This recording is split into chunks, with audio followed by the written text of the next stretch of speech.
pushed out, never gave you a chance, and they told you to fight, but tied your hands. So I have a cousin who's 4 years old, and I went over to the house one day for some reason, and I was like, okay, so why aren't you in school, sweetie?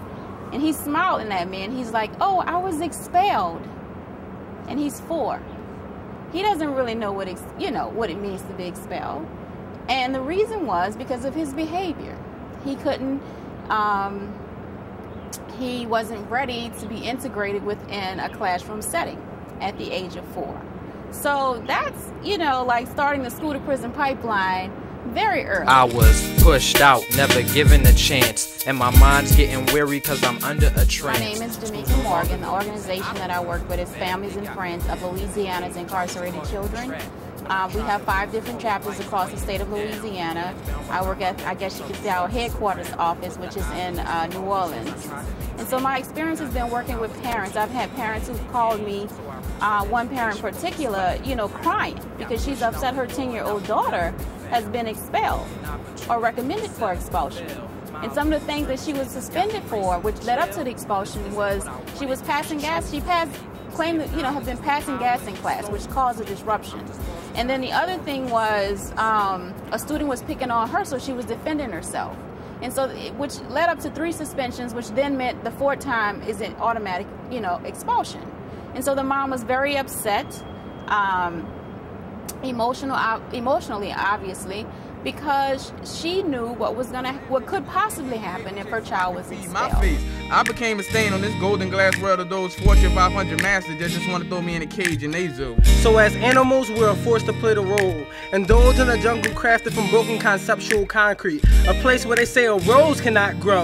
Your story, they don't know. What they don't know is that the day that I dropped out, I stepped out the house with a frown across my face, and now I stepped into the jungle where my heart has become black as the shadows that they hide within. So what do they call you? A statistic. Murderer. Deaf. Pregnant. Animal. Soldier. Homeless. Burger flipper. Impoverished. Forgotten. They call us dropouts. Every human being in this country, in this world, have a right to an equitable and quality education. That every child should have a right to receive an education so that they can grow and live to their fullest potential, and not have to worry about, because I am poor, that I'm lacking so much in terms of education, or hey, I haven't even received an education. So then how are you able to compete in this country? Not let alone the world, but in this country, or how about even in your own state?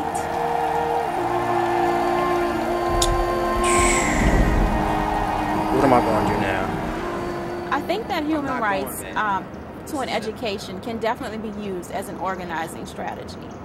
But we have to make education as put education on the level of those essential needs, because that's what's going to help our children, who will then become adults, be able to do whatever it is that they want to do, and not continue to fill this prison industrial complex. So I think people have to get angry enough to hold this country accountable to making sure that every child who is born have a right to an education, and not just any old education, an education where they can live up to their fullest potential, where they will be able to compete in this society.